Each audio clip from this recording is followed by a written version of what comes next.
Fore Play by Barstool Sports. Welcome to 2022. What a day. We're recording on Monday. It is the day after basically 2 weeks of break for the entire world. People were just on edge and shitty and feeling really shitty about the future and about the next 2 or 3 months.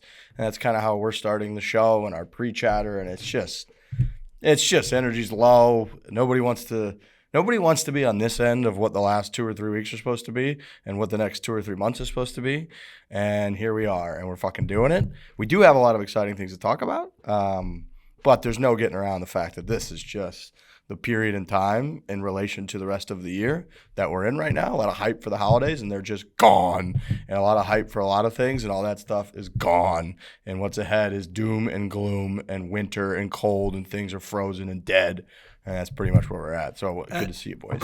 Yeah, good to see you guys. Easily one of the worst days of the year. I want to start off by apologizing for my betrayal to Frankie Borelli. We were on a text last night with Jake Bass, and he asked us if we were coming into the studio. And at the time, I thought I was going to be in the studio. And then I remembered I have a doctor's appointment by my apartment right after this, so it wouldn't make sense for me to go all the way into the office and then come all the way back. So I'm not in the office, although I did not send Frankie Borelli a text saying that I'm not going to be there. He bit my head off a little bit when we first jumped in here because he's at the office, and it's just Riggs is right. It's just a tough time of year, and I know everyone who's working in a cube. I worked in a cube for years. Coming back from this break is just as bad as it gets. So I want to start off with an apology to Frankie. Hopefully that brings up the vibes a little bit, but I don't know if it's going to work. I don't know if it's going to work because it's a tough time of year for sure. No, it'll work. I mean, at the end of the day, I was just in one of those those moods, sitting on the train, empty train. People are observing New Year's Day, even though it's the 3rd. I don't even know what that means. So I was saying that to them before we jumped in here. I was looking down on 2nd Avenue where I live, and there's no cars. It's completely dead out there. Half the city is being an off day, though. Somehow, some people have off on this. They're observing New Year's Day because it fell on the weekend, so they need to get that day in. It's one of their holidays, which I get. Good for them. But for me, you know, we do the podcast via the internet all the time. I have a nice little setup. So one of the reasons I was coming into the office specifically this morning was to see Trent's, nice vibe, his beautiful face, that nice Barstool golf hoodie he wears. I wanted to just get my eyes on him, that Iowan. And I walked in here and I saw Trent on the screen and I got pretty upset. But now that I'm here, I'm settled in. I feel good. It's going to be a good day in the office, I'm sure. The big man, the eagle, as we call him, will be in here. So it's good to just be in the mix again in New York City. I feel like everyone's been all over the place. And yeah, it's just going to be good to feel the energy of Barstool Sports. I haven't felt it in quite some time. So since the last time we did a show, the Arizona Bowl was canceled. The scramble and the golf aspect of it was the only thing that went on. We've had the announcements of the PIP winners. Phil Mickelson kind of cucked the PIP, it feels like, by just, which we can get into, tweeting out the results, that he won, that he was victorious. And then that kind of set off a shitstorm of people going back and forth and refuting claims. We got to shout out Dude Wipes really quickly. All right, you can use the code FORE15, FORE15 at dudewipes.com. I got to tell you, we've been in many situations where I've needed Dude Wipes. In fact, we did an entire travel series where if I didn't have Dude Wipes, I wouldn't have had clothes that I could have worn in public or been presentable, because those things can literally save your ass. And why, if you had a dish with a bunch of stains on it, a bunch of food that's kind of stuck to the plate, would you just take a dry piece of paper and try to get it off? No, you need something that's got a little moisture to it, a little texture that's designed to clean it nicely, and that's what Dude Wipes does. So again, you go to dudewipes.com. You get 15% off with the code FORE15. Great company. I got our friend Harry Higgs is a Dude Wipes guy. I like my asshole wet. I don't know about you guys. Good wet, clean wet. You don't want what happened to Riggs up there in Michigan. Clean, wrong wet. It's a wrong wet. Let me clarify. I like my asshole clean wet. A good clean wet. I will. I do like your line of it saves your ass, but I think the real thing that it saves is the shit stain in the shorts, because that's what you're trying to avoid. And that's what we saw up there in Michigan. So I would say, yes, it does save your ass, but really what you're trying to avoid is that little driplet in the old pants. You just don't want to be noticeable for the wrong reasons. That's just Do you guys remember the first time you started using like moist towelettes for the bum area, and how much of it just felt like an invention? I felt like I was holding the iPhone for the first time. First one's a shocker. I remember the first one I touched, and I was like, whoa, that's different. Mine was at like a buddy's house. And I'm like, you guys do that? You guys do this at this house? Like, we just didn't use baby wipes for like toilets and wiping our ass and dude wipes. So I never really thought of it. Maybe when I was like a baby boy and they used to wipe my ass for me, they did that. But did they not have toilet paper there? They just have like. Well, they did, but there was like a whole assortment of different products for you to choose from. So I remember just walking into this bathroom, having to take a shit, and then I look up and there's the dude wipes sitting next to toilet paper, and I'm like, wow, I can attack it with the wetness first and then dry it off at the end. I walked out of there squeaky clean. I couldn't believe my eyes were just it was like I had seen Jesus for the first time. I couldn't believe what happened, and I have not turned back since. You can't live in a world where you've used that once and then never do it again. You have to continuously wipe your ass with the moist towelette. Ever do a bidet situation? I've done a bidet. I did a bidet in Dave Portnoy's room at the Super Bowl house. Remember that before he got there, we were all checking out the houses, and then his room just had an unbelievable bidet. Turns out I don't even think he ended up coming. It was when we went to Pebble Beach, right? It was a huge house, ridiculous house in Carmel, California, whatever. Yep. And it was a huge risk to go in there and take that shit, because I'm like, what if Dave just comes and like while I'm doing this? And then he ended up not coming to California. Yeah, I would have. No, every time I look at bidet, I'm like, that's interesting, but I'm not sitting down on it. Same. I just can't do it. The next time, I've never used one, but the next time I see one, I'm gonna give it a go. Because I'm the same way, Lurch. I've seen them in the past, and I'm like, I don't even know like how to position myself, and it's going to make a bigger mess than I'm willing to clean up right now. But I think I'm making a solemn promise to myself and all the listeners. The next time I stumble upon a bidet, I'm going to give it a shot. I can help any you. Chance I get nervous. Content of that? Any chance that will be recorded? Just even that might be some dude wipes. That might be some dude wipes content, because I'll have such a mess everywhere that I'll have to use dude wipes to wipe down the entire room. You're gonna love it. I feel like I'd be spraying the walls and shit. No, dude, you're gonna love it. I fucking love that shit, man. And some of these toilets, they come with them, and they're all powered where the toilet gets hot in the morning, and then all of a sudden you hit the bidet, and it's got different types of. Sometimes it'll go poop, poop, poop, poop, poop, or sometimes it'll be just like a long jet. Dude, I'm hitting my asshole like those little carnival games where you try and hit the water gun. What? Is it like a hose that comes out? Like, it's a hose, man, and it's fun to try and hit the target. Try and get it out your mouth. Oh, God. You know? I'm gonna give it a try. It's rare that I see a bidet, and I don't know when the next time I'm gonna see one, but the next time I do, they have the toilets at all. It's an all-encompassing toilet. We have to get our toilets. We got to get these new toilets, man. I'm living in the Stone Age. We're living in the Stone Age of toilets, man. We haven't embraced the technology. We have the Tesla of toilets out there, and we're not using them. I mean, I live in a shoebox. I can't be. There's no way it was going to come with a bidet. I don't even think. Is it a different like part of the toilet? Would it even fit in my bathroom? It's in the toilet. It's just a Trent, little. good news. Dude Wipe has the Dude Wiper 1000, which is a bidet toilet attachment. Look at this, bro. Send that to me. Look at this. There you go, Trent. You put it inside to me. Put it inside your toilet. Review it.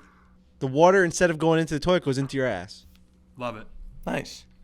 That's lovely. Okay, moving on. We got a little golf to talk about.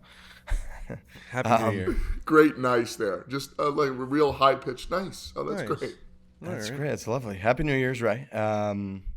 So the Player Impact Program, that's been a lot of chatter over the last year since they announced this thing.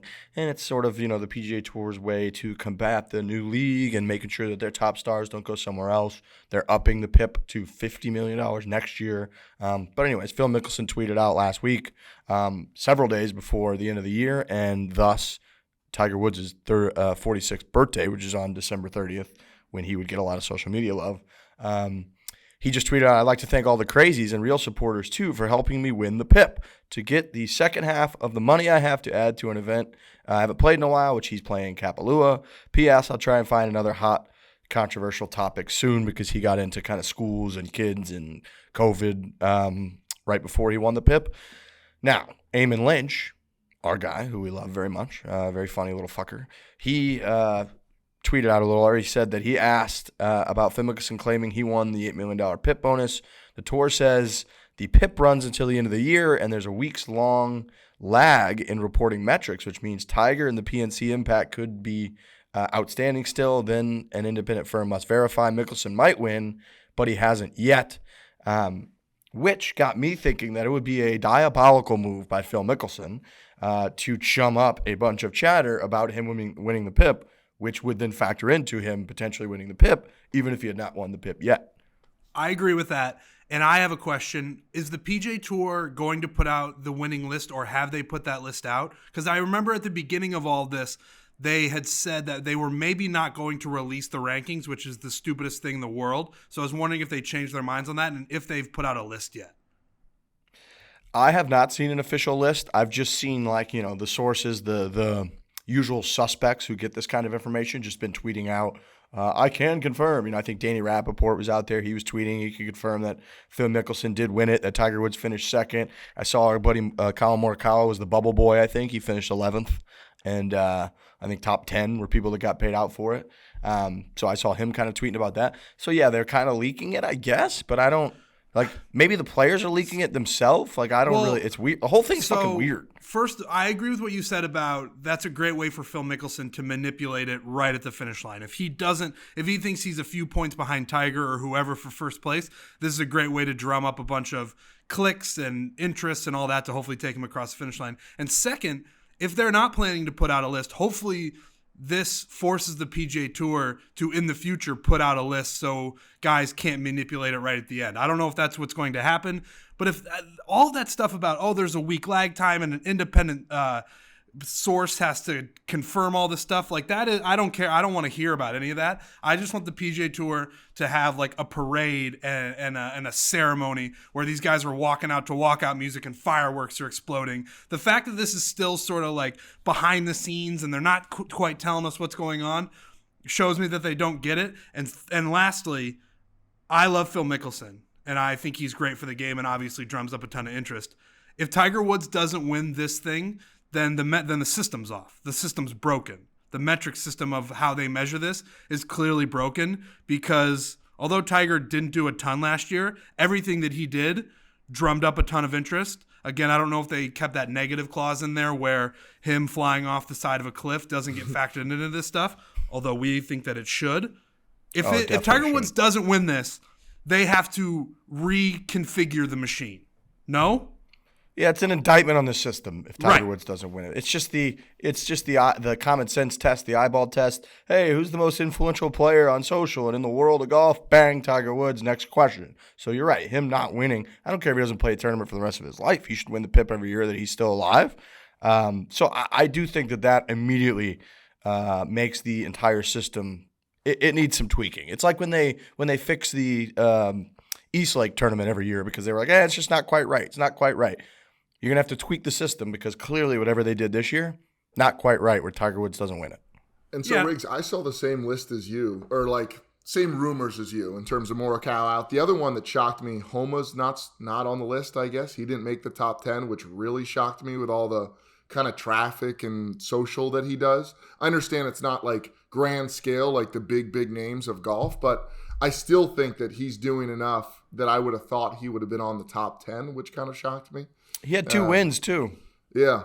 I mean, so it's you would think that combination. I agree with that, but it's hard for us because we're kind of in the golf bubble. If you're outside of the golf Twitter, but everybody we follow is on golf Twitter, so we see Max pops up all the time. Everybody loves him. I don't know if you get 1 degree removed from that. If Max is as big to the larger PGA Tour as we think he is, I'm not really sure. But also to that point, wouldn't you want to motivate more tour players to be like Max Homa on Twitter? That's another indictment on the system where, I get that they're factoring in other things other than social media and Twitter and Instagram. But if you actually want to use this to motivate guys to grow the game, social media isn't going anywhere. It's a huge part of it. Max Homa is by far the best at it in the game of golf. Let's get more guys like that. And I agree with Lurch. To not have Max on that list at all, from what we've heard, seems crazy. Right, they have to decide what are they trying to accomplish by giving out the PIP. Are you just trying to give it to the most famous person for the year, because that's always going to be the Tiger Woods, the Phil Mickelson, the Rory McIlroys, the John Rahms, just because of their performance, their skill. But they're getting paid off by that. They're getting paid for their skill by winning tournaments and getting endorsements, prize and all money, that stuff. right. Prize money. Right. If you're trying to give out excess money, extra money to grow the game, I do agree that there needs to be a more clear goal by the PGA Tour on what they're trying to accomplish. And if they're trying to accomplish new names to grow the game and create new stars, then it's absolutely the Max Homas and the Harry Higgses and all of the guys that are grinding on Twitter and trying to, be funny and different, even like a Kevin Kisner that just, he'll do the different types of media with us and he'll play in the 4-man scramble, just like Pat Perez. Like, those guys make an impact on the game in a different way than with the prize money. And that should be the top 10, is the guys who really aren't winning the prize money with their skill, but they're still generating eyeballs with their personality. It should be like a personality thing as opposed to whatever the fuck this system is. I agree with that. And I also think that reward system could go further than the top 10. Like, if Max Homa isn't, maybe he on this list or whatever, he comes in at 13. I think this honestly payment of this PIP plan should extend far outside the top 10. Like, when we talk to Pat Perez and he says, he's grinding on the mini tours, going from XY to Z to playing tournaments, scratching together a couple grand. Like, I think that if you're on the PGA Tour and, at some certain level, if it goes to the top 100, or if, I don't know how many actual people played in a top or in a PGA Tour event, but I think the PIP plan should truthfully just be a stacked ranked of everybody. Because I honestly think that the last thing that Phil Mickelson needs is another just $8 million cash in the bank and then go to Hawaii to play in a golf tournament. Like, I think he's just treating this as like a vacation. Yeah, but if it trickles to such a small number, then it doesn't matter, right? Like, if you start paying out every person that plays in a tour event, it's like... Well, I disagree. I think if the last person makes $2,000, that still might matter to that person that is truly grinding. I don't think so. And nobody that's on the PGA Tour. I don't know. I would be interested if you just did the numbers on a $50 million payout.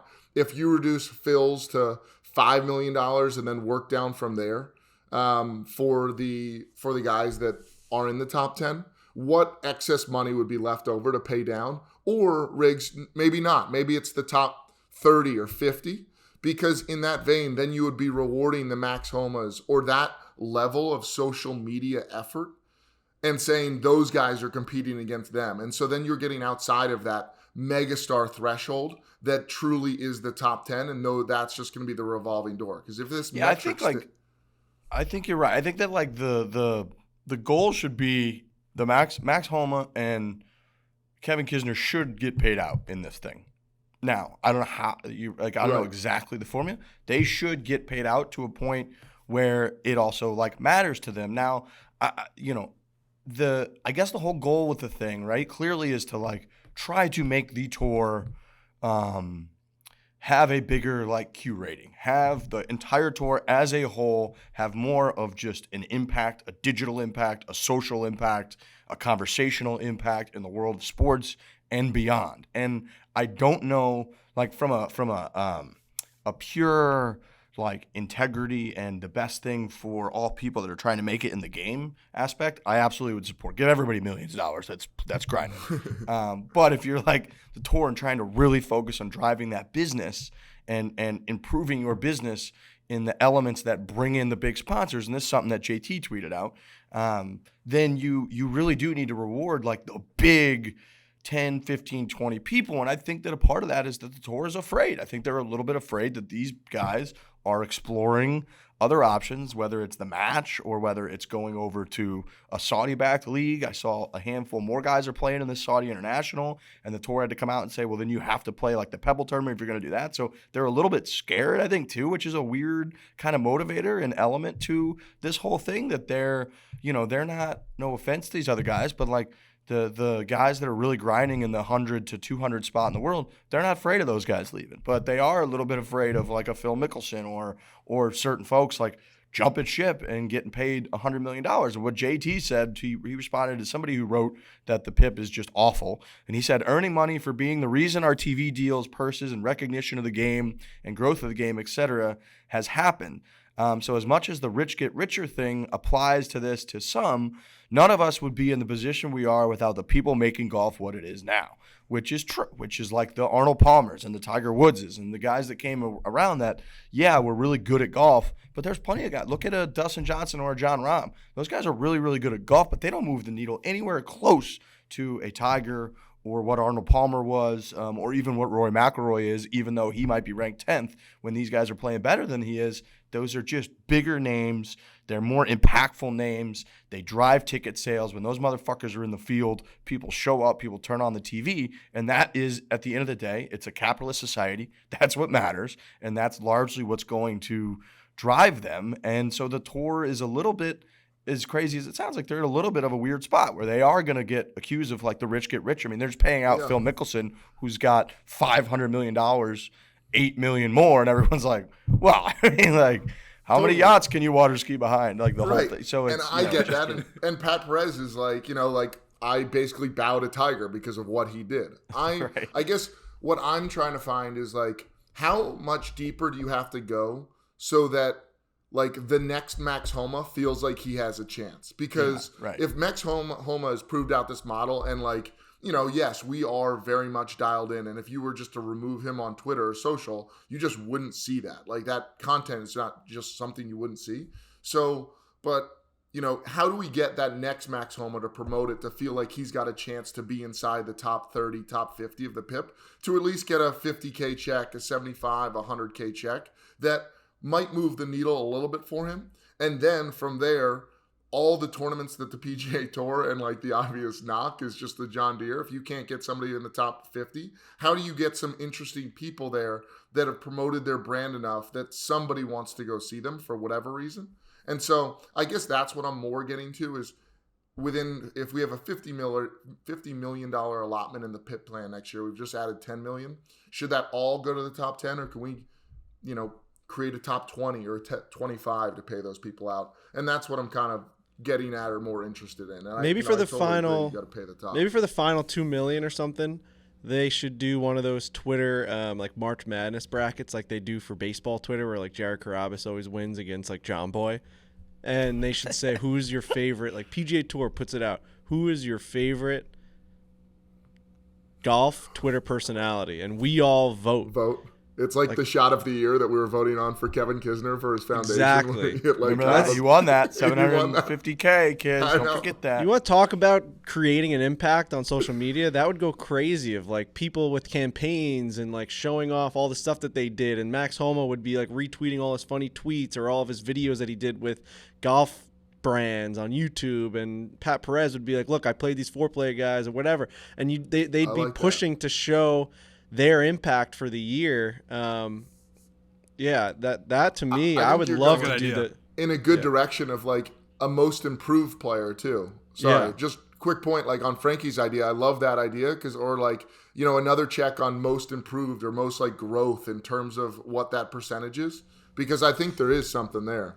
And if you say at the end of the day, they definitely should be motivated because they're good for everything that we're talking about. Right. And at the end of the day, if a Max Homa wins that challenge, and the haters or the people that see like the devil's advocate of that side will say, well, he's just the most active on Twitter, like he had the best chance to winning that. Well, then that's exactly what the PIP is trying to do. So if he wins that tournament or whatever, that challenge, he deserves that money. So if they don't do that, someone should be arrested. And Jim Herman's a great example. He's been out just tweeting nonstop for the last like year, and he's showing a lot of personality. Now when he pops up on the leaderboard or on this TV once a year, whenever the fuck it is, like it's I'm like, oh yeah, I like that guy. He's trying to get in on that PIP action. I respect that. I mean, we do have to give Phil Mickelson credit. He's Phil. He's a legend. He's an icon. He's won everything and all that. And he's also active on social media. Like he's the top of the pyramid. Yeah, and it's not like he's some recluse who doesn't go on social media at all and avoids all that stuff. He is actually the opposite. So he's a good example of a guy who's actually both, where he's got the name recognition with the entire world, but then he also jumps into the mud and into the muck on social media with guys like us and moves the needle that way. So, we joke, and although we're pretty much serious about Tiger winning it every single year, Phil is a good example of someone who is a good candidate to win it because he does both things. Yeah, he I have no deserved problem it. with Phil winning it. Yeah. I just have a problem with Tiger not winning it. That's pretty much. I agree. I'm more of a problem of you're not including all those guys that we just said, and then Yeah. only leaving it to the top guys. They have to just expand it. Like Phil Mickelson can win every single year. That's fine with me. I don't care. I just want it to be more accessible to the rest of the guys that are actually putting in the work. I think the bracket idea is a really good one because I do mean, too. you would think that Max would win it, but I mean, Phil might win that one too. He'll be involved in that. Like you never know, but it'd be fun to That's follow. fine. And you're right. That's like yeah, if he right. earns it. And, that's great. and guys don't would do include 'em. campaigns, and that would motivate them to actually get active on social media. So I think that's a really good idea. Will the PGA Tour ever do it? Probably not. But I think Include it's a good guys idea. 11 through 50 in a March Madness style bracket. You know, Colin Morikawa is the number 1 ranked American golfer, and he finished 11th. So I mean, a guy like that could make a push too. All the stuff that he does and all, it would be really cool to see. And we know these guys have personalities. Even the guy, especially Colin Morikawa, he's a perfect example. But like all these guys who are in the top 10 or in the top 20 or in the top 30, I would imagine have more personality than they're letting on. So just to give them that push to do a little bit extra to show the people that they do have that personality, I think would go a long way for the sport. Imagine that battle on Twitter between Kiz and Homa. Like Kiz, it would be a Higgs, fucking all battle. those guys. He's so good. You get us involved and big social media accounts involved, and those votes start to get to like 100,000 versus 85,000. It becomes like the presidential fucking election. I was just gonna those say, numbers would imagine be we- insane. We have to eventually endorse someone. We can't just Right. play it all. We have to. It comes to a point where the Foreplay podcast has to endorse the candidate for the pit bracket, and we have to sit down and make an announcement. I mean, that shit would be so fun. And you know what happens Imagine at the we're end on of that? different. People are We're just on different sides. Like we each endorse somebody, on our own, and then it's just a war to try to get them that money. and people just start talking about golf.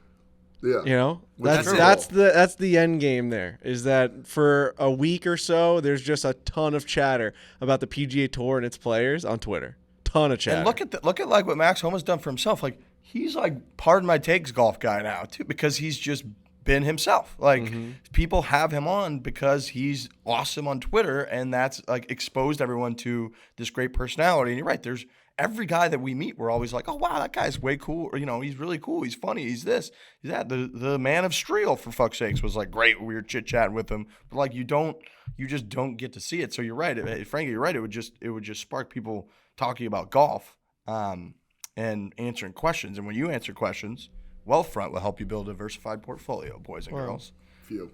Hell yeah. It's gonna be of awesome. low-cost index funds in just minutes. You can also build your own portfolio with clean energy funds. I like that. Crypto trusts, cannabis, tech, and hundreds of other investments. A lot of chatter about this NFT stuff going on right now. I know there's like a golf course. People have been tweeting this at me nonstop. There's like some NFT group raised like $10 million to buy a golf course. Some people have been tagging and DMing us on stuff, so we can talk about that too. But Wealthfront even offers a socially responsible portfolio, a mix of funds built around human rights, climate change, sustainability, and diversity, all good things. Best of all, Wealthfront is totally automated. They do all the trading, all the rebalancing, and they even help you lower your tax bill while you invest. Wealthfront is trusted with over $27 billion in assets, helping nearly 500,000 people build their wealth. That's a huge number. You get your first $5,000 managed for free for life by going to wealthfront.com/4. That's wealthfront.com/4 to start building your wealth and get your first $5,000 managed for free for life. Go to wealthfront.com/4 again. That is WEALTHFRONT.com/4 to start building your wealth. That's wealthfront.com/4. Get started today.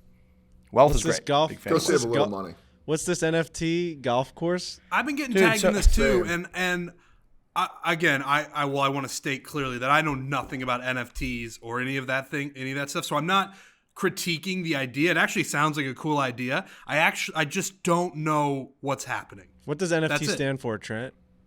Fuck if I know. Do you know? Non-fungible transaction token. Fuck. Ooh. Fuck. I googled it the other day to kind of so I was going to be fungible thing for me was a huge get right there. That was a huge get because I was like running through my head, and then I was like, I almost said non-refundable. I almost said non-refundable. Fungible feels like a word that we all just made up. It feels like something. It's a little soft. This whole thing feels like something we all chocolatey. just made up, and I think that it is, but it's certainly got legs. It's the talk of everyone who seems influential and important is in on NFTs, and that usually is a pretty good indicator on where something's headed. So could we make Butters Bay just an NFT? I'll tell you right now, I'll sell Butters Bay for $1 million. Let me say this. That's why I went down this road. What do we need to do to raise money to just build our own golf and have We have one. Dude, it has like 1 million plays on PGA Tour. I think on Xbox it had like 600,000 plays. Butters Bay is a place, it's an oasis. It's a virtual oasis. We already have the location. Who wants to buy it? I mean, what better NFT than something that you can actually go and play? You know what I mean? Let's sell this thing. Sell it, put it in the metaverse. Let's sell this thing. Who wants it? Dude, it is crazy the amount of value people have made for themselves with crypto and NFTs in the last couple of years. It's like, what in the hell is going on? And I know so very little about both.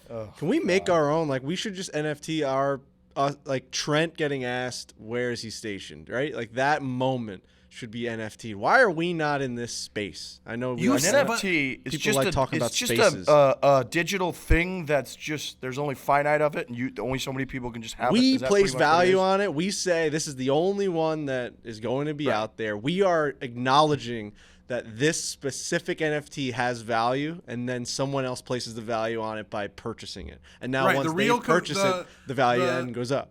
The easiest comparison is trading cards or sports cards or whatever. Like we grew up with those. Everybody kind of understands that system where it's like, oh, you got that Michael Jordan card. Oh, you've got that Barry Bonds card, whatever. And that is somehow you have to make the leap where that's digital. And that's hard for a lot of people to do because what you say is, all right, I can screenshot all of these things that people have and I can be like, oh, look, I have that too. But it's not the actual item. It's hard to make the logical leap, and I have a problem doing it too because it's digital, but it's no different than trading cards. Apparently. You're essentially owning like a serial number, right? Like you have this number, no one else has it. It comes with an awesome little holographic, whatever. Those image. are cool though. Yeah. It comes with a cool image that dances around and sparkles and whatever, but it's really just this number that you have that no one else has. It's this ID number that if you want this, you have to pay a ton of money for it. And I'll send it to you, but you have to give me $1 million for Butters Bay. That's what it's going for. That's What's the most like expensive NFT in the world? Dude, didn't Dave get the Bored Apes? The Bored Apes are like what all like the rappers and everything have. Didn't Dave get like I see a lot of $100,000 apes as like avatars on Twitter. Dave got a ton of money for the pizza review one that I thought. Yeah, he did like the one of one. But Frankie, I think we're talking millions. No, I know. Dude, this one, this says, here we go. NFT is a digital collage of images by people that sold for $69.3 million. No. Fuck, man. The packs, the merge sold for $91.8 million. No. So that's just money laundering, right? Butters Bay. I mean, we can get right. Butters Bay. We gotta be raising that price, Frankie. It's right now. It's free. People are now. It's right now. People. It's that. I mean, without. I don't want to get like arrested by like Joe Rogan or something. But that's money laundering, right? That's gotta something has to be. Something's going on where someone's paying $90 million to get it from one place to another. But I mean, come what on, you said is right. What are we doing here right now? But it really is as simple as what you said before. I'm pretty sure We're reading fucking Dude Wipes ads, and these people are getting $69 million. I'm out here begging people to paint my house on this podcast. Begging people to paint my goddamn house, and these guys are selling. You're telling me they're selling digital monkeys for $40 million? I mean, have you seen some of these things? Go back to that point though, like, because my brain does not get there because that's a digital thing. I can just screenshot that and then it's literally mine. I've got it.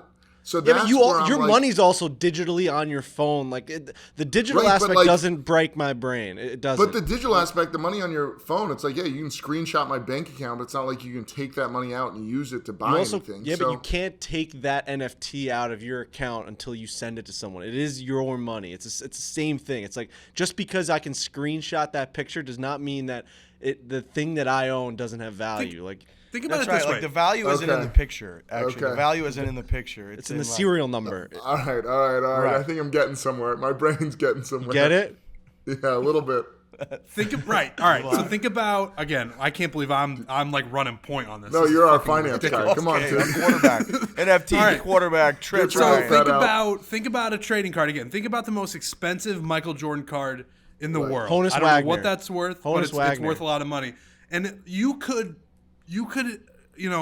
print out a piece of paper and like make that card and get the picture and draw it up and print it out perfectly. It's like you could make a counterfeit card, but that's not actually the card, and it's not actually worth the real amount because it's not what everyone else has decided this card is worth all that money. You just made a counterfeit card that people are eventually going to figure out isn't the real one. It's the same thing digitally when you screenshot something. Yep, got it.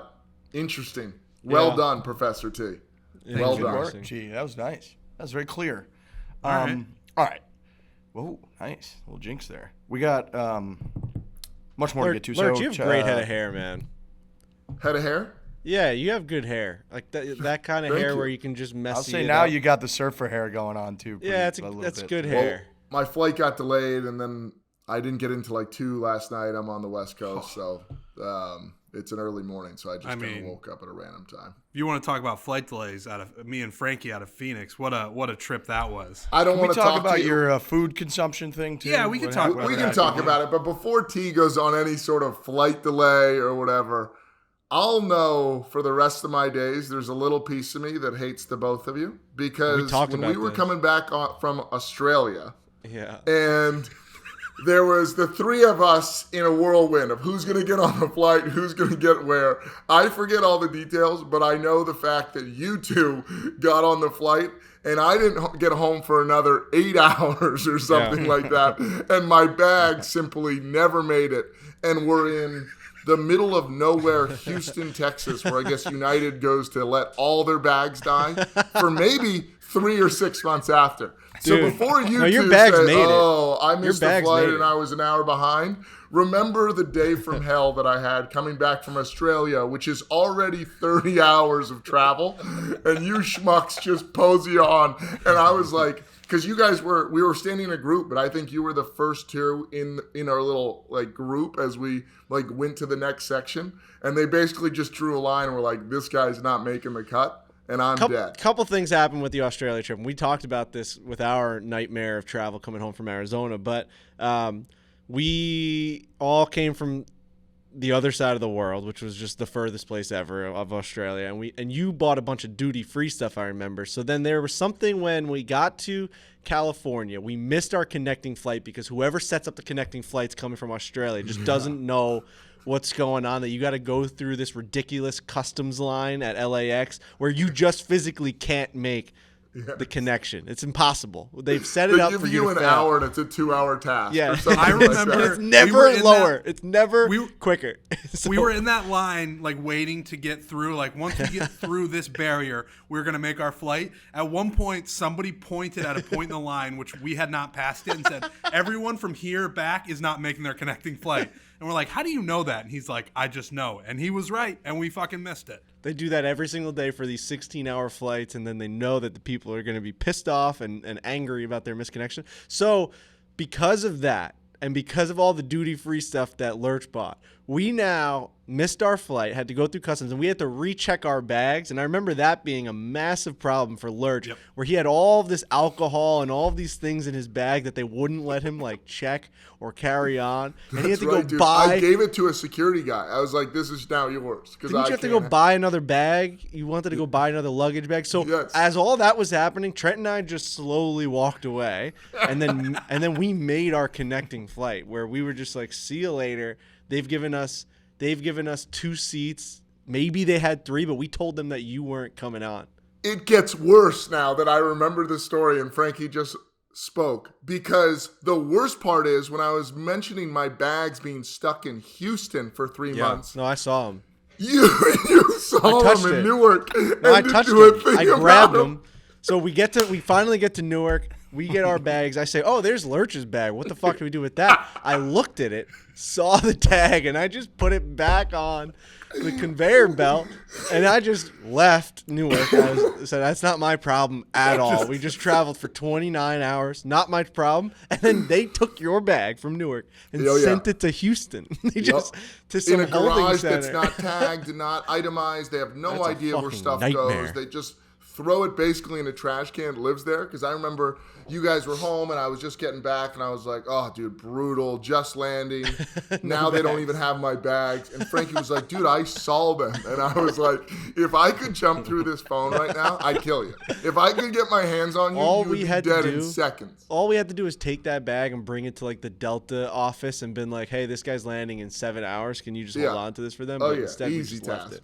Now, Lurch is well within his rights to kill Frankie and I for that. But my argument would be, when you're traveling 29 hours from the other side of the world, it's every man for himself. I agree with that I get the Band of Brothers thing when you're traveling, like, oh no, if he can't go, I'm not going, all that type of deal. But when you're traveling like that, and it's serious travel, and your nerves are shot, and you've been on more flights than you can count, and you don't really even know where you're at, you just got to go. Just start moving. If you got to leave a guy behind, you got to leave him behind. I wish we didn't have to, but that is such a horrific travel day that once you see light, you head for it, regardless of who's with you. I firmly agree with that. However, the fact that I didn't do it allows me to be on this pathetic kind of Barstool saying that, no, I would have given my seat up and waited with a group and, been part of everybody, and we would all got on the same flight. If we're going to talk about flights, we got to talk about Bangers and Mash. We've got to talk about the Bangers and Mash. Trent Daddy the other day. Now, decision. I don't know if Lurch interacted with this tweet because it was something straight out of his playbook of just eating just the most incorrect meal.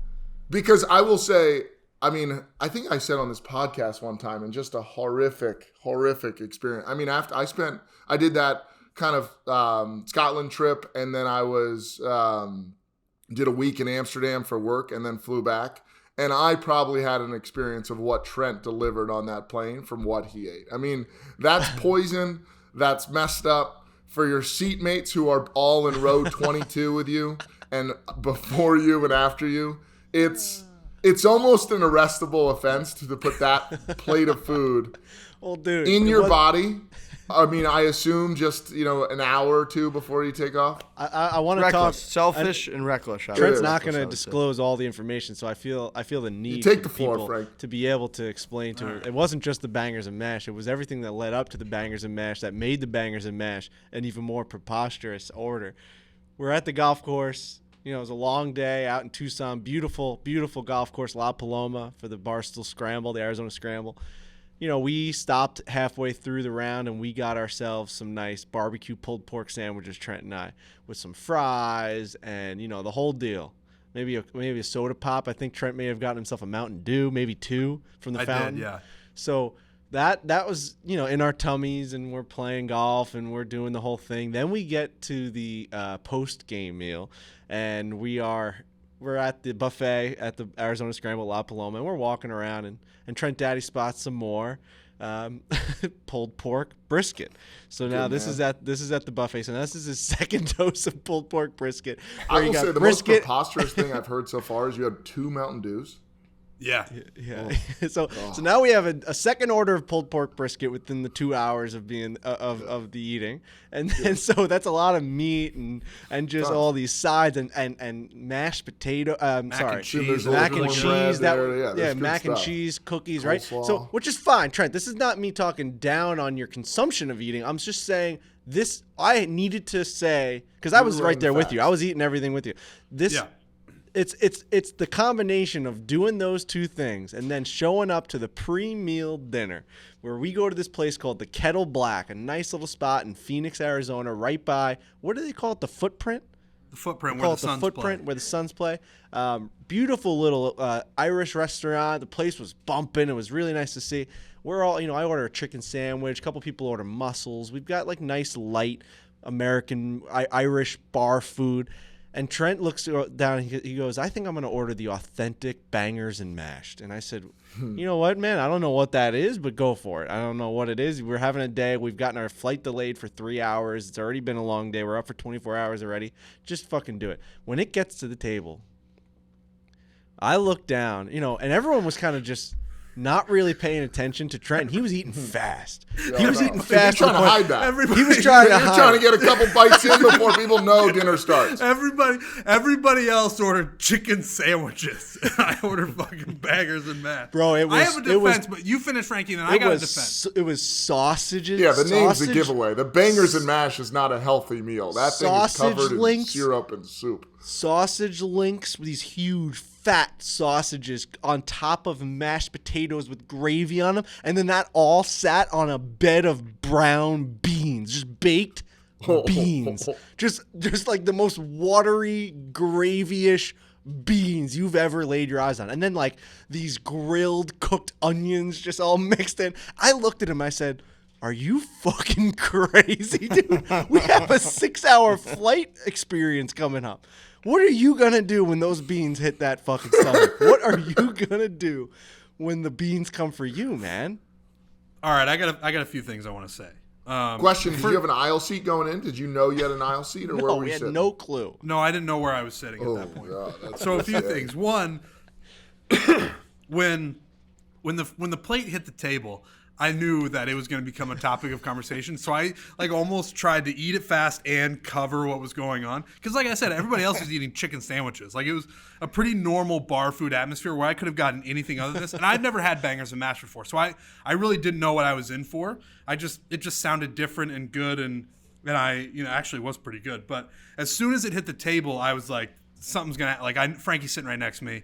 This is going to turn into a thing. And it did. And I'll tell you what, I don't think I've ever laughed that hard. Bro, I almost shit my pants. I laughed so hard. Everyone at the table, we had like 8 people with us. Like we were all hyperventilating once, because as soon as the first person mentioned it, just even casually, like, Trent, what do you got there? I knew I was in trouble, but it was just everyone was laughing as hard as they possibly could. But my defense, I also hit him lurch with the.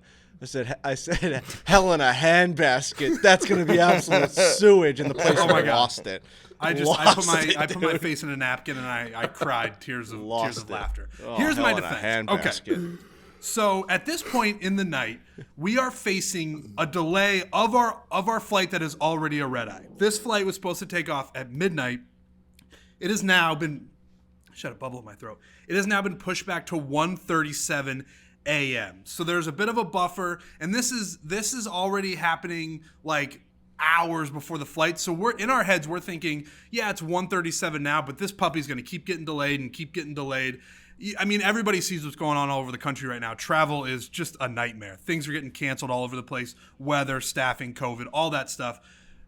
So our flight is pushed back by an hour and a half already. What time do you think we ordered dinner, Frankie? Probably 7:15. That was later than I would have thought. I thought we ordered around 6. But anyway, Maybe. We order the food, and then the food, and this place was great. And you weren't caught in the airport, right? Well, this wasn't like you got to the airport, went through security, and you're seeing delays. You're at home, or you're at like a nice. We're off campus at a bar. Okay. And this place that we went to was great. The Kettle Black, I believe what it was called, and it was bumping. So we ordered this food, and it took a little while. We were sitting there for a while, just waiting for our food, having a good time, having a few drinks. It wasn't that big of a deal. But then we start thinking, can we try to hop on another flight, because people at the table are on a different flight than us that's taking off at around 11:30 or midnight. Maybe we can hop on that. That one hasn't been delayed yet. So we try to do that, and that actually happens. And that happens after we get the food. So this gap that I thought that I had when we're ordering food at 6, I think I've got a flight at 1:30, 2 a.m. I think I've got a pretty big gap going on. That all of a sudden, with the food taking a while to come out, and then our flight getting booked up so we get on an earlier flight, my gap closed really quick, and I already had bangers and mash in my system. So it didn't really work out the way that I thought it was going to work out, which led me to having stomach issues on the flight. Like I was tooting. I felt bad, sure. but I was. What were the over under on toots? How many over? Set a market line on toots. On toots? Yeah. 5.5. Oh my god, dude! So, But you understand what I'm you saying? were in such a I- place so that you honestly, didn't care. You're I just letting get them you, rip. but you're still signing up for a travel day. You know you have a travel experience in 5 to 7 hours. Whatever it's going to be, it's going to happen Those for you in beans ain't 5 to going 7 anywhere. hours. You're going to be on a 5.5 hour flight. It's a long flight from Phoenix to back to Newark.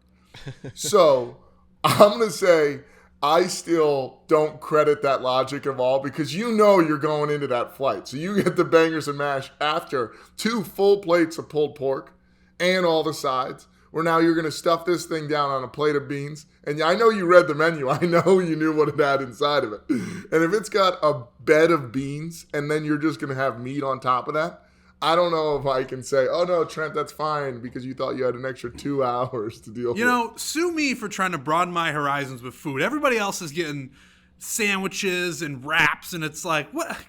Come on. Like, I always get this stuff. Let's try some bangers and mash. I will say, I did not realize, and maybe I just missed it on the menu, that it was going to come on a bed of beans. That might have been a deal breaker for me if I had seen that, because I'm involved in this society. Like, I exist. I know what's going on. I wouldn't want, like, if I saw that on a menu and the guy who was flying next to me, I saw him order that, I'd be like, what are you doing? We got a 4.5 hour, 5 hour flight coming We're a up. team in this thing. You can't be tooting. Like, we're all a part of this. Once you get on a plane, like it or not, you're all a part of that. That crying baby, that's a part of it. Like, we're all in this together. And I was the guy who ate bangers and mash before I got on. I didn't know that it came on a bed of beans. If I had known that, I probably wouldn't have gotten it. Was the food delicious? Yes. Do I regret it? No. Because it was good. Yeah, it was delicious. good. But I'm just saying, like, the Gap closed. I ordered bangers and mash. I tooted on the flight. We ended up getting home. But, like, would I go back and change anything? No. It was a delicious meal. We had good laughs. Yeah. That's what I would say, like the logic of like, oh, I thought I had an extra couple hours, and that's what okayed my brain to order bangers and mash. I'm saying that didn't influence your brain at all. No. That's probably right. I didn't There we know. go. That's what I want to hear. I think a big point in my favor is I never had bangers and mash before. I didn't know that it's essentially a laxative what you order at that. It's just A plate of beans is on laxative. top of brisket. That's the only reason I bring up the pre-meals. Right. Double orders of brisket. I mean, you just got all this barbecue meat inside your belly. The only thing more topping psychopath would be to sit down on the plane. Can I get a small coffee here to tide me over? I mean, that's they put me on a list if I did that. It's also we had apps. We had a Bavarian pretzel. We had wings. We ate like kings. Yeah, we ate like kings. And I mean, I like the bangers and mash. I'll probably get it again. I won't be doing it, before 4 a.m. redeye or whatever time it was. But it was a delicious meal at a fun restaurant, and we had a good time. I apologize for the people who sat next to me because, I mean, they were asleep most of the time, but subconsciously they probably knew something was going on. Any interactions with them? You think they were kind of aware something was coming from you or something was going on with you there? No, because anyone who's taken a red eye, it's similar to the 29-hour flight where you're just survive. People were sprawled on top of each other. There's limbs all. It's just you're out. Frankie and I talked about this when we landed, which I would argue is the worst time of travel when you land after a red eye, where your nerves are shot. You emerge into the light in New York City. You have to find your bag. You have to find an Uber. Frankie and I were saying it's not fair what they do on red eyes for the people who aren't sitting in first class or Comfort Plus or whatever. It's inhumane to sit in those seats for 5 hours when you have to sleep and everybody's just trying to sleep but you can't. Like, I would cut the capacity in half of those flights, charge double, and make everybody comfortable. Yeah, that was my biggest thing. Was like, all right, I'm getting on this flight regardless of the price. I'm going home. So I would rather have more room and spend more money than be hoarded in there like animals where I'm sitting straight up for 4.5 hours trying to fall asleep. I mean, dude, my Whoop band almost broke. It almost started like fizzling because it didn't understand when I was sleeping, how long I was sleeping for, all of these head nods and wake ups, and then your eyes hurt, and then your back is killing you. The lady to my right fell asleep. I was on a window, couldn't get up to go to the bathroom because she's just dead asleep. I'm not tapping her on the shoulder to ask her to get up because that's just a nightmare. Every health expert on planet Earth says you should never sleep this way ever. Basically, Ever. The most important thing in your life is to sleep the opposite of that. Like at a certain point, bad. the airlines have to save us from ourselves. If that flight is available and those seats are available, and I got to get home because I'm trying to get home for New Year's Eve, people are going to buy that plane ticket and we're going to get on. But we're going to just be like Frankie's saying. The guy next to me, probably 50 times his head did one of those. And it's just like that is maybe doing irreparable damage. But like I'm saying, if those flights are available and I'm trying to get home and those seats are tiny and I'm big as it is, like I'm going to get on that flight. They shouldn't even allow it. I would argue also, and we had this argument the whole night leading up to it, I don't know if there's logic behind a red eye. Like, is it smarter to take a red eye or is it smarter to take the 6 a.m. flight the next day? All depends. Your day what is you do. ruined no matter what. Yeah, if you take the 6 a.m. flight the next day, you got to get up at 4. You got to get up at 3:30 in the morning, and then you're flying in the morning. You probably got to take a nap when you get home. But you're going to wake up around the same time you would wake up when you take the red eye. A red eye is a nightmare. You get home. I got back to my apartment at 8 a.m., and then I slept till like noon, and I woke up, and I didn't even feel like a real person. Like, that's no way to live. No, but if you're flying back East Coast, it's such a day waster in my eyes if you don't do the red eye. Like if you don't do the red eye, then you leave at 8 a.m. Your day's going to be wasted sleeping. You add 3 hours, 11, and then you get home at 4 or 5 p.m. If you get on an 8 a.m. flight here on the West Coast, it sucks.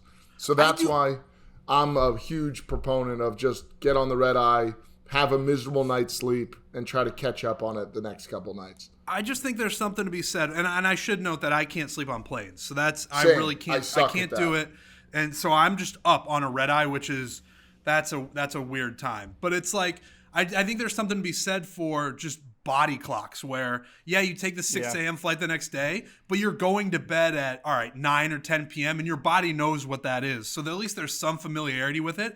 With a red eye, it's just chaos. You're up, you're on a flight at 3 in the morning. Your body's like, what is this? Why are we 36,000 feet in the air right now? Usually we're in a bed. I just think there's really something to be said for that. And every time I take a red eye, I swear I'm never taking another one. I'm sure I'll end up taking another one, but there's something to be said for that 6 a.m. flight the next day. There's a pretty interesting video on YouTube. Wendover, I think it's called like Wendover Productions, has a YouTube page. They have a bunch of subscribers, but they explain things like your 5, like all these really cool things that you would never think about, like how does electricity get to your house, and they kind of explain the way it works with all these graphs and all. What were you about to say? Did you find that YouTube page because of Quigs? Yep. Me too. Isn't that crazy how Twitter works?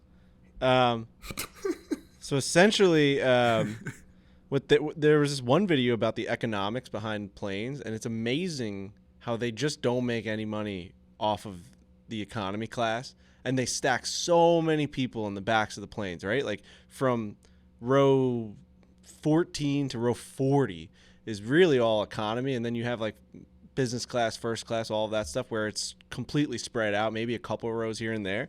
But they use very generic low prices to show this graph, and essentially like they were saying on a flight, the whole entire economy class, with their example, whatever price they use, the entire economy class had they got $106,000 from them. Like, then they're showing this plane, and then from business class all the way to first class, it's half the amount of seats, and they made $550,000 off of those, which is less than half of the seats, right? So from $100,000 to $550,000, the airline made 5 times more money off the people in those premium seats.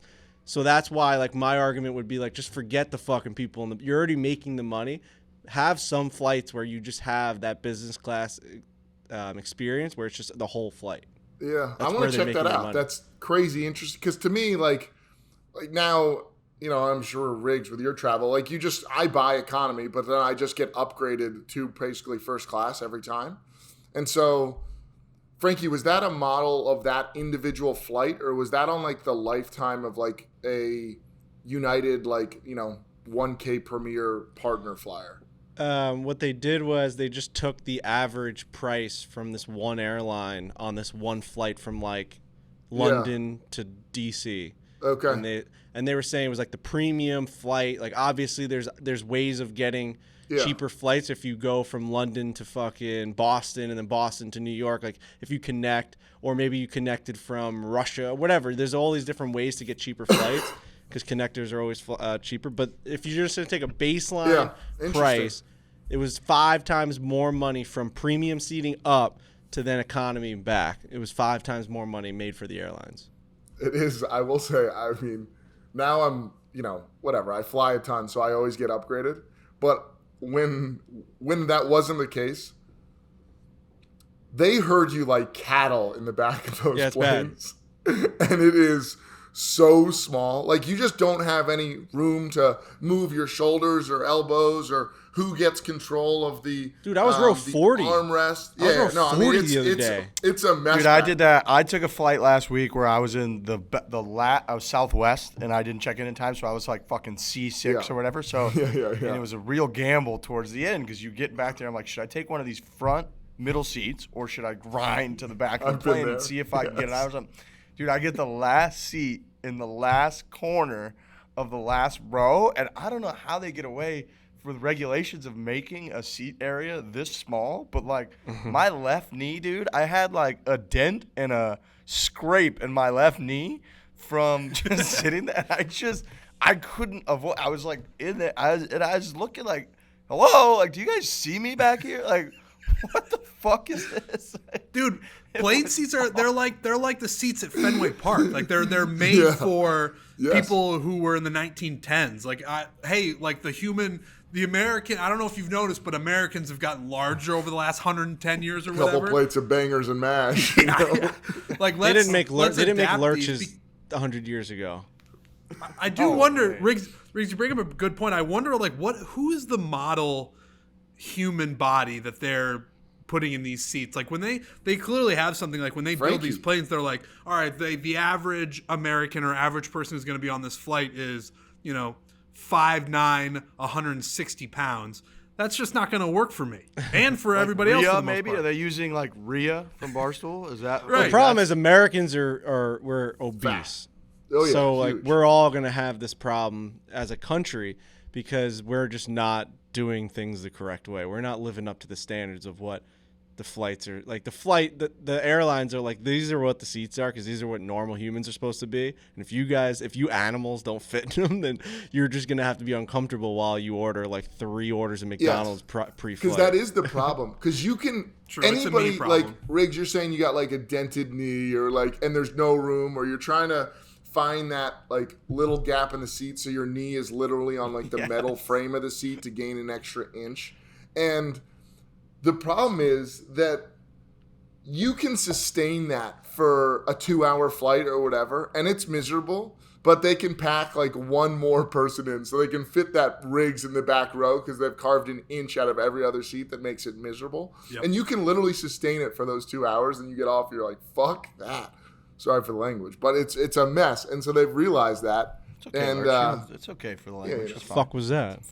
I don't know. I just dropped a heavy F-bomb, and it kind of shocked me, if we're going to be honest. So. Let me talk about Tommy John. So for Christmas, I actually treated myself. The only present I got myself, I ordered 8 pair of Tommy John underwear with the travel and everything we're talking about now. I can't tell you what it's like to just have a bunch of really good pair of clean underwear. So and good. I was getting a little bit low, so I actually bought myself, and I have the receipt right here.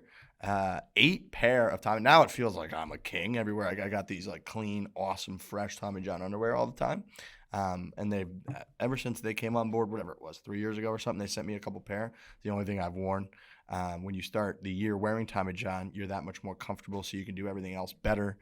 You can get 20% off your first order right now when you go to TommyJohn.com/Fore. That is TommyJohn.com/Fore, 20% off. Check their site for details, but you'll feel the same level of comfort layering in their luxuriously soft loungewear, which is what I wear, my little PJs that I got. Oh, those things are like silky. I even forgot about those. I was so excited about the underwear. I forgot that I rock those PJs every night. They just like melt to your fucking legs. Oh, it's more comfortable than not having something on, which I don't know. I didn't know was possible. Right. Like your most comfortable should be just naked, but for some reason, right? Wouldn't you assume that where you just have Definitely. nothing restricting you? It's just your body. It should feel the most comfortable ever. And then you put these Tommy Johns on and it's just another layer of comfortableness, which I never knew existed. And the underwear is top notch. It's life-changing because when you go from something else, I went from the regular boxers, not even the briefs. I always just had the boxers where my legs looked like I needed to go to the hospital, where it was just like these huge gaps in between. Now all of a sudden you put these things on, you feel like Cristiano Ronaldo walking around. You got a little bit of a bulge, you got your ass popping, you're walking around, and you're like, man, I feel It's true. good. I feel good. And Tommy John just Dude, makes I you will feel say, good. when I look at myself in the mirror wearing just those Tommy Johns, Ooh. I don't know how they do it, but I do kind of think like, I don't look that bad actually No. in these things. No, like I the don't. way that they hold your stuff and like frame your fucking ass, it is like, oh, I'm kind of an athlete a little bit. Yeah. And then you take those things off and it's like, put me in Yeah, prison. that's the world Whatever where that the guy- floor drops out. Yeah, it's Jesus just a mess. Christ. Yeah, it's terrible. Before Tommy John's, if you saw me with no pants on and just underwear, you're like, this kid escaped the clinic somewhere. It's just like, he ran out mid dose. They got the best guarantee. They got the Tommy John best pair you'll ever wear, or it's free guarantee. So again, 20% off your first order. You go to TommyJohn.com/Fore. See their website for details. Tiger Woods turned 46. I got a couple Tiger Woods stats for you from our guy Happy Justin birthday. Ray, who we just regurgitate his stats on the show all the time because he's the best in the golf business. Best score to par in major championships from 1997 through 2009. This is a minimum 70 rounds. Tiger Woods, 134 under par. Phil Mickelson, 99 over par. Phil was the only player in that 12-year stretch, the only player within 250 strokes of Tiger Woods in major championships. Whoa. Holy fuck, man. Wow. In the last 60 years, there are 3 instances of a player winning 5 or more PGA Tour starts in a row. Last 60 years, 3 instances. They belong to Tiger Woods, who won 7 in a row, Tiger Woods, who won 6 in a row, and Tiger Woods, who won 5 in a row. It's the best. Tiger Who is the the only best? player since 1950 to win the same PGA Tour event 4 years in a row. He's done it twice, the Buick Invitational 2005-2008 and Bay Hill 2000 to 2003. Won the event 4 times in a row. Tiger Woods has won 7 majors by 3 shots or more, which is the most all time. Last player before Woods to reach the career milestone of 7 majors won total was Tom Watson in 1982.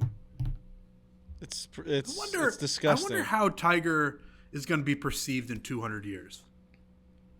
I honestly worry about it a little bit because are they going to look back and just say that like there was no competition or something? Like I feel like they already kind of do. right, which is Pathetic. they do that with I don't like they do that with Michael and LeBron a lot. Like it gets I do it just with like Gretzky. what? I do it with Gretzky. Right, like I think Michael Jordan is actually going to Said he wouldn't make an NHL roster. That's right. He'd you did struggle. do He that. would struggle. He said it himself. But like we know, like we lived through most of the Tiger stuff. We were pretty young at the beginning of it all, but like we know the specifics of it, and the nuance is going to get lost. I mean, in 20 years, it's probably going to be lost. There's going to be some young stud, up and coming golfer that wins a couple of tournaments at a young age, and they're going to be like, oh, this guy's the next Tiger. He might even be better than Tiger. But you go through these statistics that Riggs is listing right now, and they're not to be believed, but they happened. And like the competition was pretty good back then. Lurch can't Yeah, get I over mean, the almost- Gretzky comment. quick point. Frankie's an idiot and just got me laughing about Gretzky. and Wayne just dropped Gretzky that. He even admitted- said it himself. He can't make an NHL Wayne roster. Gretzky admitted the league has changed so much since he's been in it that he, with his style that he played in the 1980s, doesn't think that he'd be able to compete with the NHL this year to the point where he wouldn't even make a team. He said No. it. There's a video of him saying it. But I And think everyone says he's humble. I don't give a fuck. He said it. My point. Oh, the guy's humble. Like I win in a court of law. The guy said it. It's like, I don't care what his reasoning was. He said it. If I went to court and the judge was ruling if I was correct or not, I'd say, Judge, I have this piece of evidence where the person I'm talking about completely agrees with everything I've said. Look, No, on then the Tiger judge would Woods look front, at it and say he's had 5 years of over 200 points. and you're an idiot. On the Tiger Woods front, on the Tiger Woods front, I would just say that it's. I'm worried that he's becoming almost like an Egyptian pharaoh or like Genghis Khan or something, where it's all just like, it's almost like mysterious here. Like somebody actually did that shit. Like, yeah, right. Like that, right. To the point that, and where they're so mind-boggling that then they'll have to justify it by saying that, like, oh, the level of competition wasn't what it is now, or the courses were, or just something. They'll use something because the accomplishments are so not to be believed that you have to somehow, not us, people in the future will have to say, oh, it's because of this. When in reality, it's just that he was a once in a 500 billion person odds that he would be this good at something during this time frame. It's really what it is. I think golf I think in the general, 2019 Masters is just like a caveat. Is the backlash to that argument? It's just like, no, like, yes, he did accomplish all those things, but with this top talent that everybody thinks is in the game of golf today, with all these elite players, to go out and win the Masters through everything he's been through, I feel like does change that narrative in a little bit, but it is something to focus on. But yeah, it's just, he was a freak. He was wildly better than anybody else at that time, and I think ever. And that's just the Tiger Woods effect. And golf in general, the swagger. And the sport allows that argument to be a little bit easier than the other sports, right? Because it's all personal achievements. It's his score to par. He dominated. Like when he just went out and won by ungodly amounts of strokes, that is so much easier to say, oh, he would have done that in any era because the golf course is still the golf course. You could go out and play Pebble Beach the same way that he played it in the 90s and 2000. You know what I mean? Like, it's very similar. The course isn't changing as much. Like, if anything, it's getting easier with better technology. So, like, you could always argue that. So, yeah, I wouldn't say it's going to be like the Babe Ruth conversation where they say Babe Ruth, like, Coley Mick always says Babe Ruth like wasn't an athlete or whatever. They used to talk about him and Trill. I don't think that'll happen. I think Tiger will withstand the test of time because of the sport that golf is. It's very. I hope so. There's no defense. There's no argument to be made. Like, yeah, the guys he's playing against may have been worse or whatever, but that didn't affect his game at all. Right. Yeah, and he was winning by an outrageous margin in a lot of these events. And, like, those guys he was playing, I mean, Phil's got 6 major championships and 40-something wins. Like, Phil is one of the best top 10 players of all time, so clearly. Right. Uh-oh. Get kicked out of this room. Riggs is getting kicked out But I of was the room. making a good point right there. You were. Security. I just worry about the youth. Security. The youth always wants the thing that they're watching to be the best ever, and I worry about that. They actually opened the door. Like, they're really kicking you out. Yeah, I'm really interested over Riggs' left shoulder of what's happening. Are you guys more stressed than I am? I'm pretty stressed a little bit. You're fine. Maybe they're going to kick you out. If they put you in a headlock, then we'll start to worry. He gave me kind of a... Oh, don't worry about it. Oh, okay. But he didn't seem to be the authoritarian figure. You gotta wrap up your Zoom. Go ahead. You're fine. You're doing golf Say Happy podcast. New Year. That's exactly what You're that doing golf was. You're yelling about Tiger Woods and Phil Mickelson. What the fuck's going on there? You're good. This is a business center, sir. Do you guys have New Year's resolutions before we wrap up? I just Get want to healthy. get healthier. Yeah, my health is pathetic. My stamina is off the charts poor. Like, my heart rate is just like zaps up when I was. Dude. I mean, I was barely playing. I was playing a game of horse the other day, and then it changed, and I did like one athletic move to the left and then the right, and my heart was just through my chest. And so that's gonna be the big thing, is that I'm gonna get a little bit healthier. When I get out of my golf cart and then walk up like to elevated tee box, I'm exhausted. Like, I can't breathe. I can't think. I have nothing. It's like there's no. This whole thing needs to be opened up and like used, and it needs to be used to being used. Otherwise, we're just gonna wither away here, My goal is to live in the 230s. That's my goal for this year. Is just to be in the 230s, and just like, if I'm in that range, I'm gonna be decently healthier, and a little bit of a weight loss issue here going on. And I got some golf resolutions that we should go through on Thursday. I think Thursday we all come with some golf 2022 golf New Year's resolutions. Okay. I agree with that. I will definitely do that. And getting healthier is my number one. What was that? And then I'd like to know what you guys think about this. I'd like to learn how to cook. Okay. I like I would that. love that. I'm moving I into a love house that where mommy and idea. daddy's not gonna be cooking for me anymore. I gotta figure that shit out. You know what I mean? Like I was thinking about it the other day where don't we take a class it's just like together? a skill. It's a skill that I don't have, and I actually don't even think I have the skill set for it. There's people who just have it. They're like, oh, a little bit of this, a little bit of that. You put it in for that long. It's it's fluid, it's liquid, but something good will come out. Whenever I try to cook, I try to follow by the book, and it still comes out like dog shit. So I somehow got to figure out. I need like a real way to get good at it. I'm gonna hit up our guy Chef Donnie. Just like I need like what's a starter? What stuff do I need to like have the baseline of someone who can cook, and then like sort of go from there. Because right now I don't know anything about cooking, and I know that I'm pretty bad at it. I would like to improve upon that. I might jump Yeah. off that ledge with you, Trent Daddy. I would like love to know that. how to cook too. It's just a good life skill. It's impressive. It's cool. It's healthier. Saves you money, and I don't know how to do any of it. You think about all these awesome meals that you show up to restaurants and you eat them, right? You look at the menus and you're like, wow, that's something I wouldn't even think that I forgot that existed, right? Like a bangers and mash. And then people just go out and they just make this stuff at their houses. It's unbelievable. I've been around a kitchen my entire life. Borelli's, obviously, I've been there. I was making pizzas with my dad forever. And that's a different style of cooking. Like I was able to make a chicken parm no problem because everything's already breaded. It's all there, and everything in a restaurant. You just take it, you put it on the skillet, you get ready, you have the sauce already made, everything's done. I was able to cook my meals there, no problem. Starting from scratch. I mean, might as well kill me right there on the spot. So I definitely need to learn how to cook better. I want to be able to. I want to get healthier, and I think my biggest goal is to meal prep throughout the year. And I don't know if I'm gonna be able to do it, but it's something that I'm really gonna try. Because that's where you can get like two things on a plate. Like if I make something for myself at home, it's just like a chicken breast, and I just like dunk it in like barbecue sauce. Yep. But if you do like meal prep, then you can actually have like something else on the plate with that. Like even if it's just rice, like it's like you've got like one other item on there, which makes a home meal that much more impressive. Like if you have the power to do like, oh yeah, we just made some at home. I had like chicken, we made a little salad and like something else. It's like, you're amazing. Yeah. You're right. You're amazing. So my level of chef would only be, or my goal would be like, I just want, on average, I have two things on my plate. It's not one. And like sauce doesn't count. Yeah, I would describe my level of Sauce cooking. doesn't count. I would describe my level of cooking right now to be sad.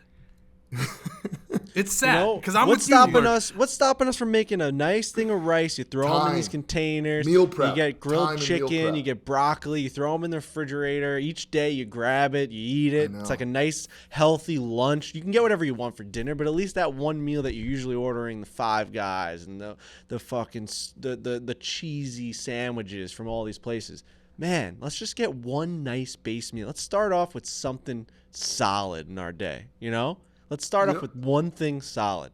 So what I've been doing actually, so I did that juice cleanse, I don't know, a couple weeks ago. Are you sticking to that or no? No, but the one thing that I'm doing is kind of like a meal saver is I'm doing a lot of bone broth these days. So chicken, I've heard a lot about bone broth. I've heard some good things about it. So like not every day, but sometimes my lunch will just be like a big bowl of bone broth. What was that? There it is. Thank you. Big bowl of bone broth. Blah, blah, blah, blah.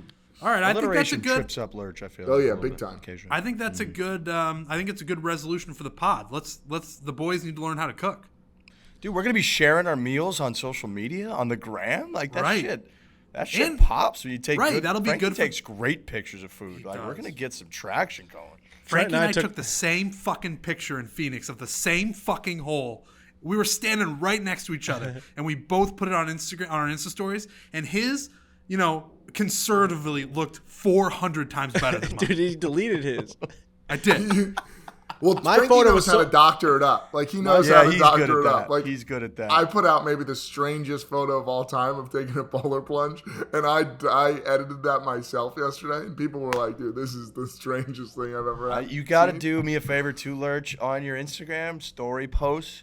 You can't have words at the top because you can't see them because they're covered by all the other Instagram story people. Okay. So you gotta. There's like That a feedback's it gives huge you a- for me. That Yeah, it feedback's gives you big. like a There's like a these- max line that you there's a go max to, and then line. it tells You'll you like feel you it. can't go above this. You'll actually so just feel keep it. It'll underneath buzz. that. It'll like buzz. It's like no, Yeah, it gives you a don't. vibration thing. I haven't seen the buzz. Yeah, but yeah, you're gonna love that. That's I huge for also me. go on top of the cooking. I need Frankie to sit me down, maybe all of us, and be like, these are the baseline these are the things that can improve your pictures instantly because we It's need it, 'cause my amazing what pictures are horrible. exposure does, right? So like if you're looking at that mountain, Rick is getting kicked out of this room right now. great. Thank you. you're looking at myself this some time, boy. That's huge. You're looking at this mountain in Tucson, Arizona, and you're just clicking it immediately. Like, oh, that's really nice. I'm gonna snap that. But you have to really take a second and look at what's happening on the screen of your iPhone and say, like, do I have to click anywhere on the screen? Do I have to get the exposure out? Do I have to click on the mountain? Maybe that's gonna dial it in there. There's a lot of things you have to do. It's really not that hard. It's really about looking in the lens or at the screen before you click it and making sure it's the optimal brightness, and then you can doctor it up after. Your photo was horrible. It was dark. Lighting is huge. Lighting is dark. huge. Your photo was What you dark. It was like did- 2 o'clock in the afternoon. It was dark. What you did with the picture that you, me, and Brian Baumgartner took, I mean, it was a good picture. The just three of us, lighting. it's three good-looking guys. But what you did to that picture, it turned me on to being like, oh, I need to figure And out I did how it to- right in front of you. It took me 2 seconds. It was like Yep. adjust the brightness, bring up the contrast, and then like add a touch of saturation and give us some life in our faces. And it was over. It was done. Yeah. You're already saying too many things. The saturation. But it's worth it because the pictures are so much worth better. it. He's good at it. I just don't know like the saturation button. I know how to figure do it out. like I swipe right and then it like gives me the New No, York no. filter. That's You gotta pretty much all I know. the Los Angeles filter. That one looks pretty good. Ooh, Oh, the cool. Buenos That's- the way to Buenos go. Aires filter. What a that looks fucking pretty artist good. I am. All of a sudden. Yeah. Well, Really those good. cooking and pictures. That's the resolution. Those are the resolutions. And for this healthy. podcast. We're just gonna be healthier people. And healthy. I want to be a better person too. Well, that's I don't good. think that's Yeah. happening. You know, I want to just see the world in a Save better that for light. 2025. I want to Frank. see the world in a well, better you light. got a few more We'll, years. we'll tackle Maybe that see one a in therapist couple too. All right, we'll be back on Thursday. We got whales and shit. They're playing in Hawaii this weekend. We know all about that. And we got our golf resolutions. We talked a little bit of golf today. I'm proud of us. We did. I talk think the about PIP it. conversation was pretty damn good. that was a good conversation. That was I think there's some good ideas in there. Golf on this golf podcast. I mean, that was the biggest story in golf over the break, and there has to be some fine tuning to that. I hope the powers that be somehow listen to that, or it gets back to them, because we have to make it better. It's got to be Agreed. better. All right, we'll be back on Thursday. Hit it hot. Hit it hard. Hit hard. Hit it hard.